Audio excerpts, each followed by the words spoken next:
تعرض لهزه في البدايه امام المحله في المحله. ادي كره اماميه وما فيهاش رأي وصفاره، واحمد عبد الغني في منتهى الخطوره ولسه جول جول جول جول. احمد عيد عبد الملك، احمد عيد عبد الملك يتجمل ويتزين مشاهدينا الكرام في اللقطة الهجومية الأولى لفريق حرس الحدود، ويضع هدف التقدم لصاحب الأرض والجمهور، وتصبح النتيجة تقدم الحرس بهدف دون رد.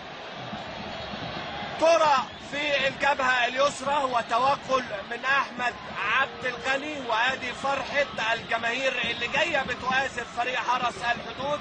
هدف مبكر جدا جدا في بداية أحداث هذا اللقاء لفريق الحرس، هدف في الدقيقة 8. ادي اللقطة مرة تانية ما كانش فيها لا راية ولا صفارة، واستغلها أحمد حسن مكي، ثم أحمد عيد على طول تسديدة في منتهى القوة على بعد تقريبا 7 متر، وهدف تقدم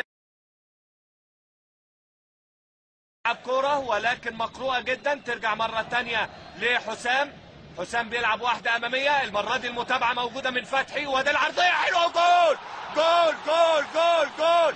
مين؟ عماد متعب، عماد متعب. الأولى ضاعت ولكن الثانية ما تضيعش، الثانية ما تضيعش، وعماد متعب بلمسة سحرية، بلمسة سحرية في الدقيقة 51 من عمر وزمن هذا اللقاء بيضع هدف التعادل للنادي الأهلي بعد كرة حلوة من حسام عاشور لأحمد فتحي على أيمن القريب بلمسة ما فيش أجمل ولا أبدع من كده. وجان الكرة المصرية عماد متعب يعود مرة أخرى إلى التهديف، وسلامات سلامات عماد متعب وسلامات النادي الأهلي في هذا اللقاء بعد ما أحرز هدف التعادل عماد متعب في الدقيقة 51 علشان تصبح